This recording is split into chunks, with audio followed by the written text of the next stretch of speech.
Was AD 70 the world's worst time? Matthew 24:21. And this is an objection that I had received many times against preterism. And it's Matthew 24, verse 21, from the New American Standard Bible.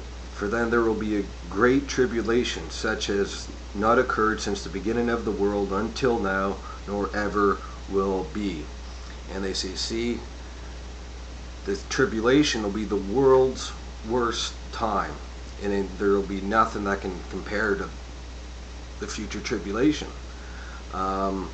Or is Matthew speaking in hyperbole, or hyperbole, using hyperbolic language? A couple things to note. First off, verse 21, for then there will be great tribulation, or at that time.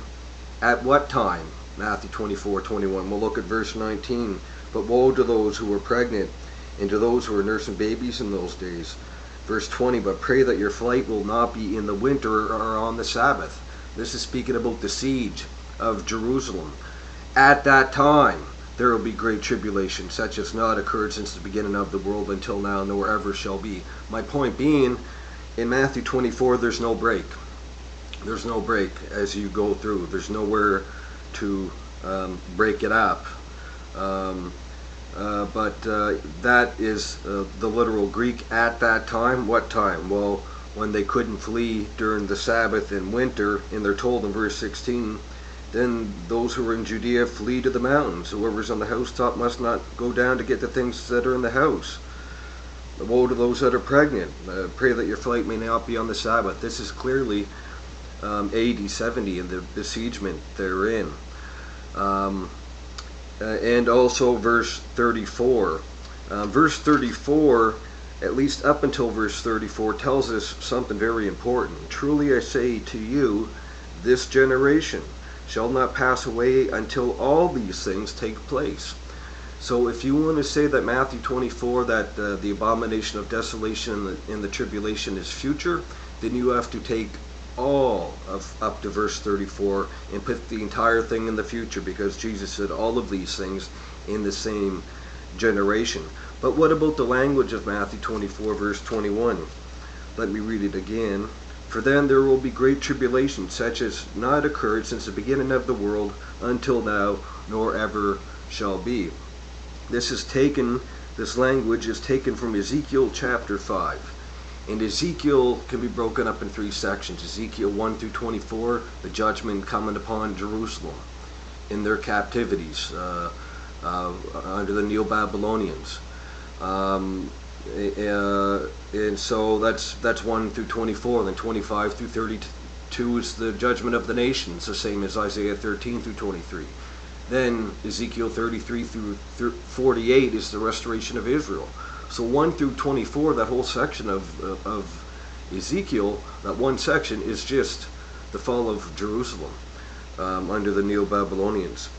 And so chapter 4 through 7 is one subsection here. Chapter 5, verse 9, and because of all your abominations, I will do among you what I have not done, and the like which I will never do again. Ezekiel 5:9.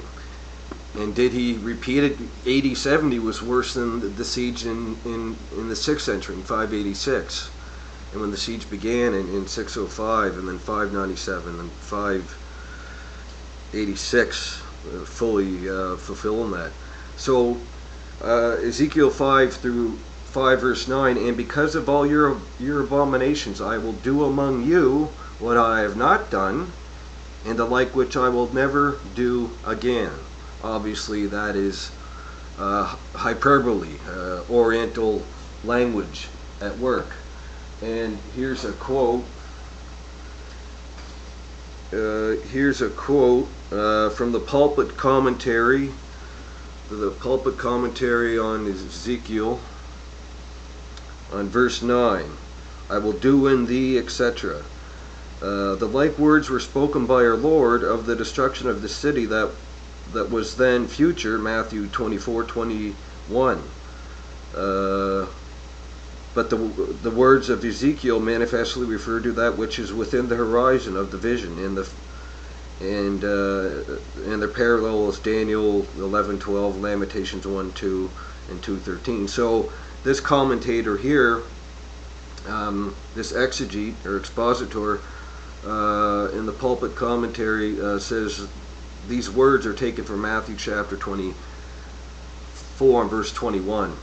And so when that argument is raised by futurists and dispensationalists that, oh, this tribulation would be so bad, it's going to make 80, 70 look like whatever. Well, where's he drawing from? And contextually, what makes better sense? First century? When it says at that time would be the tribulation at that time?